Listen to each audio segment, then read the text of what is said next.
পশু রান্না করে খাওয়ার পরে এই বছর আমরা কোনো ইহুদি পণ্য খাবো না। হাত তুলে বলেন ঠিক কিনা, জোরে বলেন ইনশাআল্লাহ। আপনি শুধু ধোকা কোলার বিরুদ্ধে লেগে গেলে হবে না, আরো আছে পান্তা, স্প্রাইট, 7 আপ।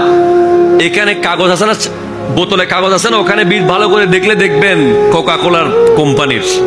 অ্যাকুয়াপিনা পানি আছে।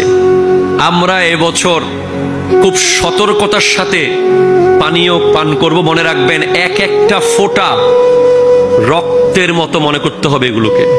যারা আমার ভাইয়ের, ফিলিস্তিনের আমার ভাই বোনকে হত্যা করে তাদের রক্তের উপরে আজকে থাকতেছে, তাদের বিরুদ্ধে যুদ্ধ করার এই সময় আমরা ধোকা কোলা এবং তার যত সিস্টার কনসার্ন আছে, যত তার আর অন্যান্য প্রোডাক্ট আছে, সেগুলো বয়কট করে তাদেরকে রাস্তায় নামিয়ে দেব ইনশাআল্লাহ। ইনশাআল্লাহ জোরে বলেন না। অবশ্যই এটা করতে হবে। এখন কিছু বোকাকে দেখতেছি সোশ্যাল মিডিয়ায়, কিছু মানুষ বুঝতেছে না, কিনে ঢেলে দিচ্ছে রাস্তায়। আপনি যখন দোকান থেকে কিনে ফেললেন, টাকা তো চলে গেছে, কথা কয় না। আপনি খান বা না খান, কিনে তো ফেলছেন। সুতরাং আবেগে পড়ে কেইসে কেইসে ধোকা কোলা কিনে সেটাকে রাস্তায় ঢালতেছেন, নালায়।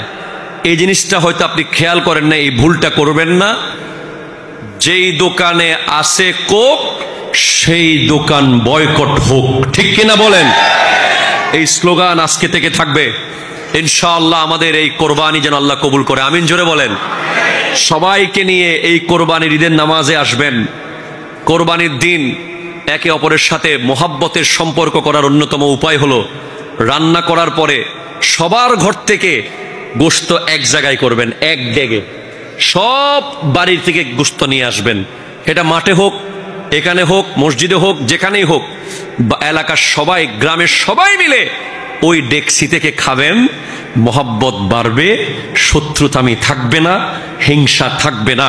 মনে রাখবেন, কোরবানি পশু জবে করা নয়, পশুর রক্তের মাধ্যমে নিজের আমিত্বকে জবে করে দেওয়া, নিজের হিংসাকে জবে করে দেওয়া, নিজের অহংকারকে জবে করে দেওয়া, নিজের বিদ্বেষকে জবে করে দেওয়া। আল্লাহ তাআলা আমাদের এই আয়োজনকে কবুল করুক। আপনারা কি কষ্ট পেয়েছেন?